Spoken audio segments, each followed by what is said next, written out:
नमस्कार, स्वागत है आपका खबर बिहार में। आपके साथ मैं हूं अभिषेक कात्यायन।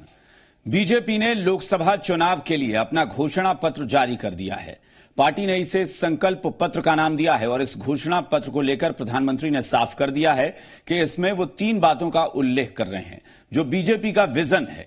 राष्ट्रवाद हमारी प्रेरणा है, अंत्योदय दर्शन है और सुशासन मंत्र है। इन्हीं 3 बातों को लेकर बीजेपी ने हर वर्ग को साधने की कोशिश की है। दो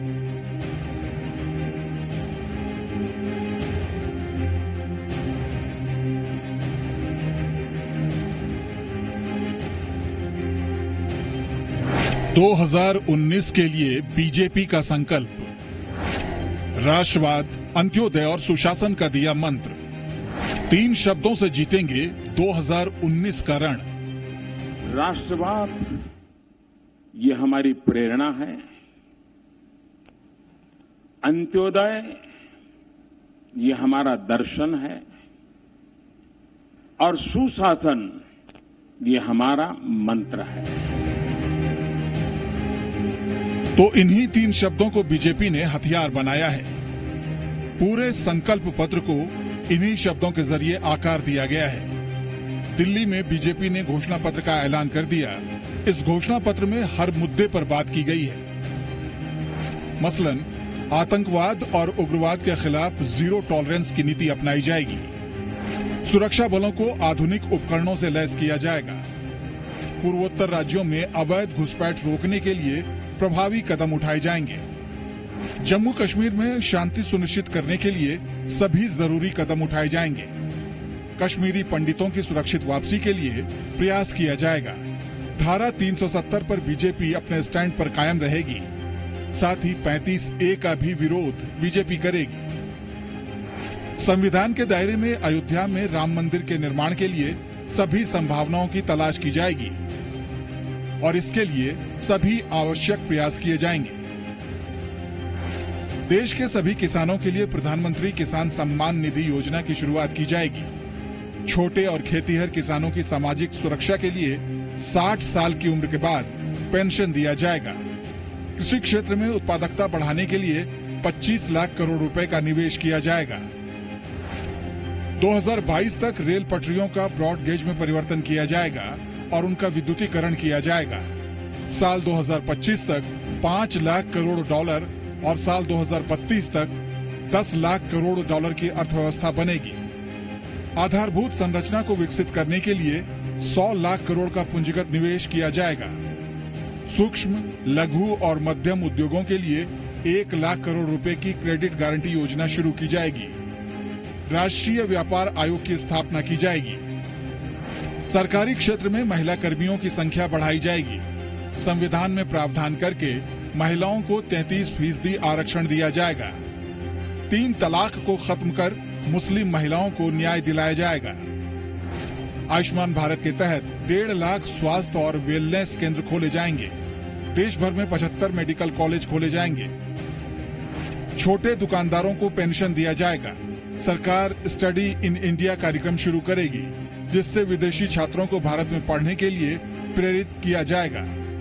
गरीबी रेखा से नीचे रहने वाले परिवारों की संख्या को घटाकर 10% से भी कम किया जाएगा। हर व्यक्ति को 5 किलोमीटर के दायरे में बैंकिंग सुविधाएं दी जाएंगी।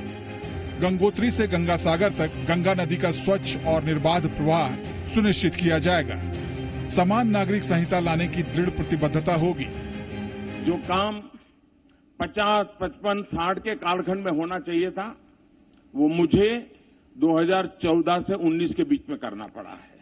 2022 तक हम नए भारत का निर्माण करेंगे, जब आजादी के 75 वर्ष पूरे होंगे। तो उसको पूरा करने के लिए हम क्या क्या करने वाले हैं। तो ऐसे हमने लगभग 75 स्टेप्स, 75 कदम तय किए। This manifesto, in a season of manifestos, is not prepared with a tukade mindset. This has been prepared with a strong nationalist vision. तो बीजेपी ने संकल्प कर लिया है, जनता को अपना विजन दे दिया है कि वो क्या करना चाहते हैं। लेकिन इस विजन पर जनता कितना भरोसा करेगी, ये बड़ा सवाल है, क्योंकि पिछले वादों का क्या हुआ, ये सवाल अब पूछे जाएंगे। ब्यूरो रिपोर्ट, जी मीडिया। बीजेपी के मैनिफेस्टो पर राजनीतिक प्रतिक्रियाएं आने लगी हैं। आरजेडी और कांग्रेस मैनिफेस्टो को झूठ का पुलिंदा करार दे रही हैं, तो जेडीयू ने सिर्फ उन्हीं बातों की चर्चा की है जो उनके मैनिफेस्टो से जुड़ी हुई बातें हैं। भारतीय जनता पार्टी वो अपने पुराने बात पे आज भी कायम है, वो है उनका जुमला। दूसरा पुरानी बात है, जब से भारतीय जनता पार्टी का नाम सुना है तब से राम मंदिर वहीं बनाएंगे, तारीख नहीं बताएंगे, इस बार भी मैनिफेस्टो में है। दूसरी बात, उन्होंने किसानों, मजदूरों, नौजवानों की बात की है, लेकिन काम नहीं करेंगे ऐसा उन्होंने कहा है। 5 साल तो सत्ता में थे, वो किए क्या ये तो पहले बताए, तब तो आने वाले 5 साल के घोषणा पत्र जारी करेंगे। जितने भी वादे जो पहले किए थे तो उनका कुछ हुआ ही नहीं, तो आगे इनकी बातों पे जनता कैसे आएगी? मेरे समझ से इनके झूठी वादों पे इस बार जनता नहीं आएगी, क्योंकि एक भी वादा उन्होंने चुनाव के पहले जितना जनता से वादा किया पूर्ण नहीं हुआ, इसलिए आगे इनकी कोई बात बनती ही नहीं है और मेरे समझ से इनकी बात में कोई विश्वसनीयता नहीं दिखाई देती है। नरेंद्र मोदी जी ने 5 साल सरकार चलाई, उन्होंने जो 14 में कमिटमेंट किए थे या तो वो पूरे हो गए या पूरे होने की दिशा में उन पर काम हो रहा है। नीतीश कुमार ने जो कमिटमेंट किए थे, याद कीजिए 2015 के चुनाव के वक्त उन्होंने कहा था कि अगर मैं बिजली की स्थिति में सुधार नहीं कर सका तो 15 में वोट नहीं मांगूंगा। हमने बिजली की स्थिति में सुधार किया, वोट मांगे 15 में, जनता ने हम पे विश्वास किया, हमने 7 निश्चय का कमिटमेंट किया, अब उस पर काम कर रहे हैं। 20 में हम जाएंगे, हम फिर ये जनता को बताएंगे। राष्ट्रीय जनता दल ने आज अपना मैनिफेस्टो भी जारी कर दिया है। पहली बार है कि लालू यादव की गैर मौजूदगी में पार्टी का घोषणा पत्र सामने आया है, लेकिन इस घोषणा पत्र से यह साफ हो गया कि इस पर पूरी तरह से लालू की छाप है और तेजस्वी उसी रास्ते सियासी राह पर निकले हैं। आरजेडी ने अपने घोषणा पत्र में आरक्षण के मुद्दे को फिर से उठाया है और यह साफ कर दिया है कि सत्ता मिली तो दलित, पिछड़े और अति दलितों को आबादी के हिसाब से हिस्सा मिलेगा। हालांकि उनकी इस घोषणा में विरोधियों को रद्दी नजर आ रहा है। आरजेडी का घोषणा पत्र जारी, 65 पॉइंट की प्रतिबद्धता। आरजेडी ने चला आरक्षण का दांव।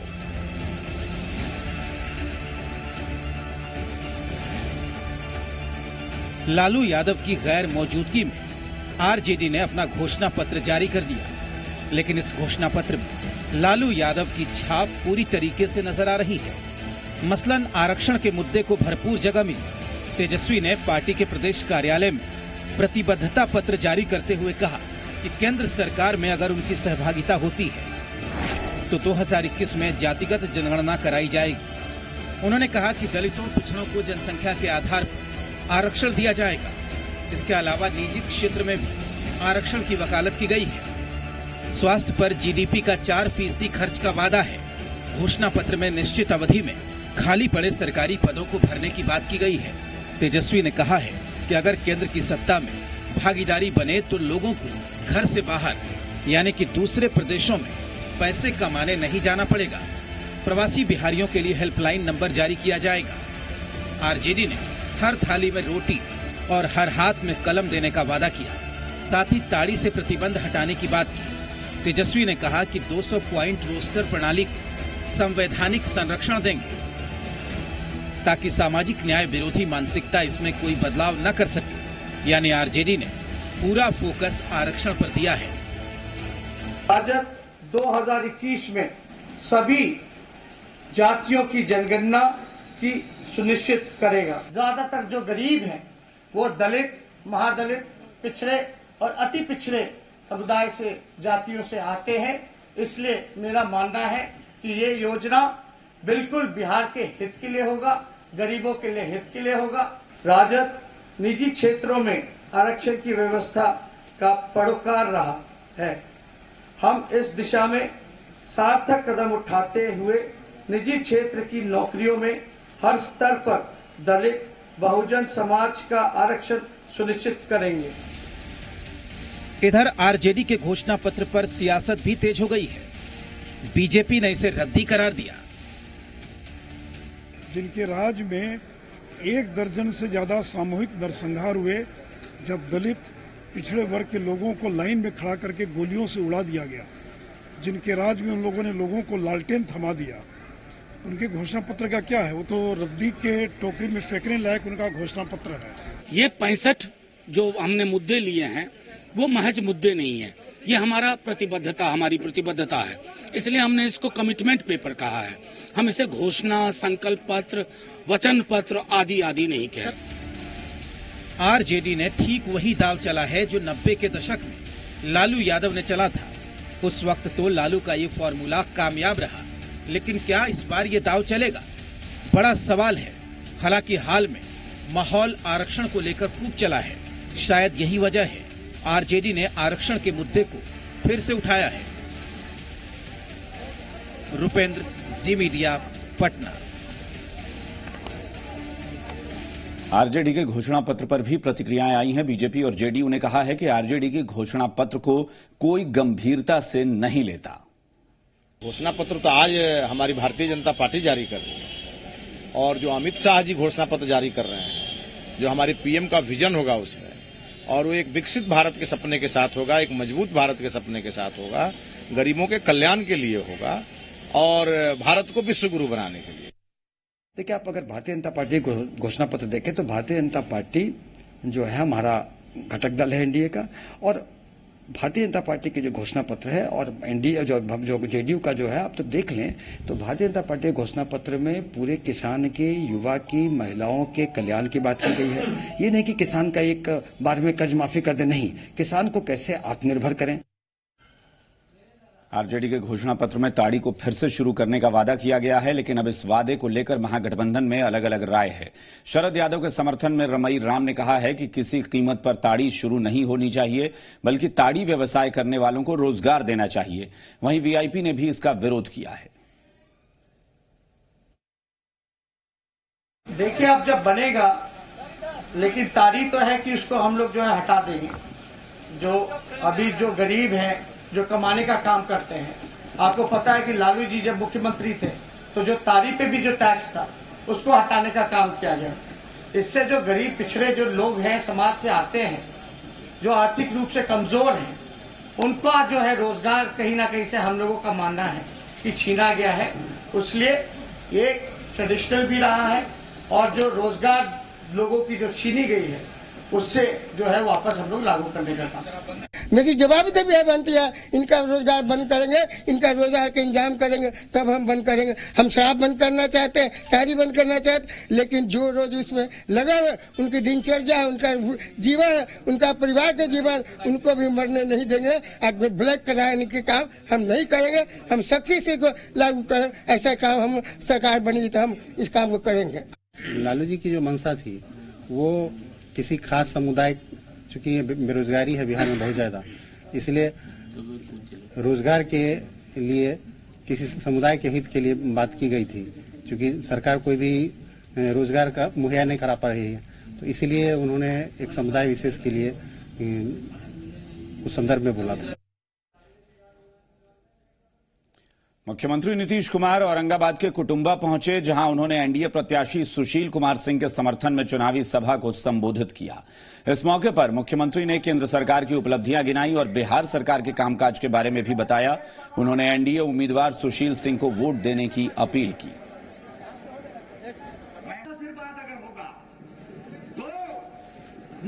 हम लोग आ गए सत्ता में, हमारे लिए सेवा ही धर्म है, और बहुत लोग सत्ता प्राप्त करना चाहते हैं धनार्जन के लिए, माल बनाने के लिए। तो ये तो आप लोगों को सोचना है। अगर आप 13 साल से जो काम चल रहा, उस काम को आप देख रहे हैं और आपको ये काम ठीक लगता है, तो हम आपसे यही आग्रह करेंगे कि एनडीए के उम्मीदवार और भाजपा के उम्मीदवार सुशील जी को यहां पर वोट दीजिए। और 11 तारीख को वोट पड़ने वाला है। बिहार में नामांकन का दौर जारी है। कई दिग्गजों ने अपने अपने सीटों के लिए पर्चा दाखिल किया, जिसमें बीजेपी के प्रदेश अध्यक्ष नित्यानंद राय, एलजेपी के रामचंद्र पासवान, आरजेडी से अब्दुल बारी सिद्दीकी और तनवीर हसन शामिल हैं।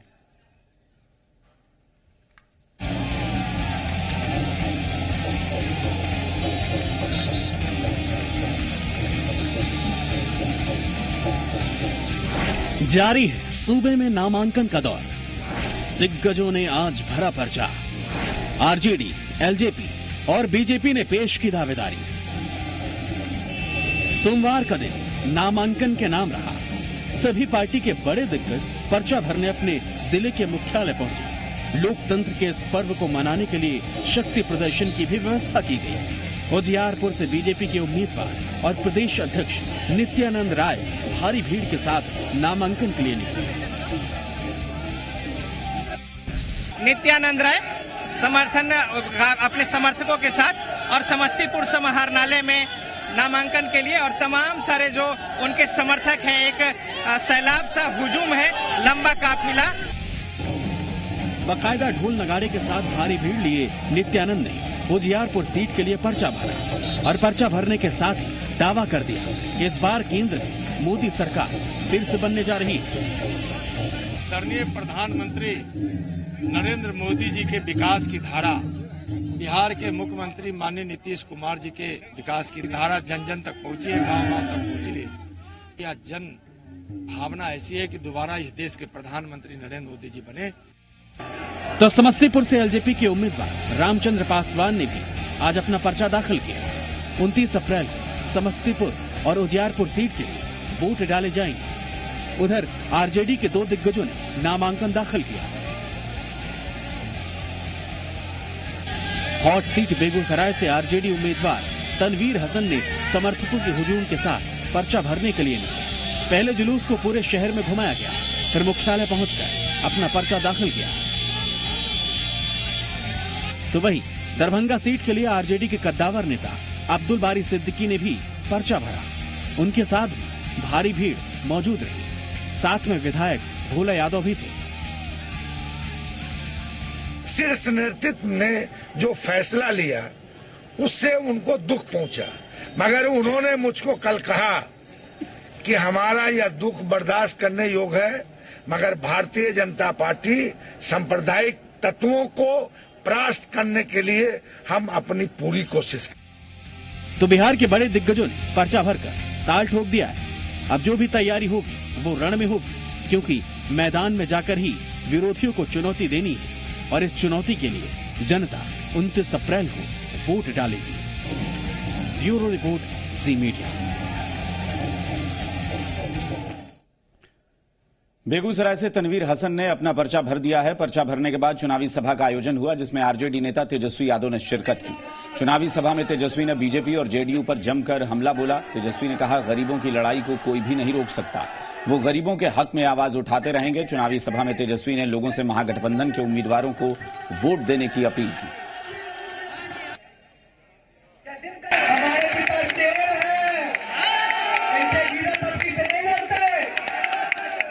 और एक बात समझ जाए, ये लोग सोचते कि लालू जी को जेल में बंद कर देंगे तो इनका मंसूबा पूरा हो जाएगा।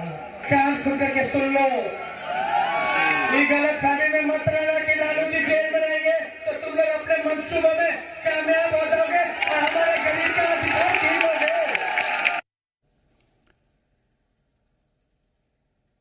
मतदाताओं को जागरूक करने के लिए चुनाव आयोग की तरफ से लगातार कोशिशें जारी हैं। इसी सिलसिले में सोमवार को पटना जंक्शन से मतदाता जागरूकता एक्सप्रेस को रवाना किया गया। मतदाता जागरूकता एक्सप्रेस पश्चिम से पूर्व तक मतदाताओं को जागरूक करते हुए सोमवार को पटना पहुंची।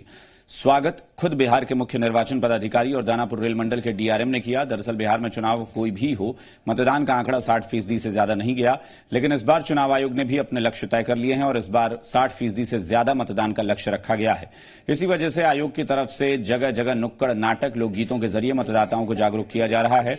सोमवार को पटना जंक्शन पर भी जागरूकता कैंपेन चलाया गया।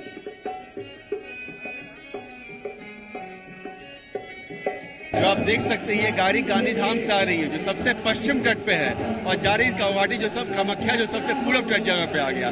ये पश्चिम से पूरब को सारे इलाकों को जोड़ते हुए जो एक सबसे बड़े लोकतंत्र का सबसे बड़ा त्योहार होता है मतदान, उसको मतदाताओं में जागरूकता लाने की जरूरत है। तो जो पश्चिम से लेकर पूरब तक पूरे देश को कवर करता हुआ इसमें जागरूकता पैदा कर रहा है कि आपका मतदान महत्वपूर्ण है, आप इसमें जागरूक रहिए। कि मतदाताओं के बीच में ज्यादा से ज्यादा जानकारी पैदा होना चाहिए, इसलिए हम लोग हर एक प्रमुख जगहों पर इस तरह से आयोजन किया जा रहा है। ये भारत निर्वाचन आयोग द्वारा इस ट्रेन में विशेष तरह से उधर से अरेंज करके आ रहा है। जो हम लोग बिहार राज्य में प्रवेश करते ही सभी जिलों में जिला पदाधिकारी स्वयं रहेंगे, ट्रेन का स्वागत करेंगे। इस तरह से जो आप लोग सांस्कृतिक कार्यक्रम देख रहे हैं वो सब होगा। और खबर बिहार में फिलहाल इतना ही, कहीं मत जाइएगा, एक छोटा सा ब्रेक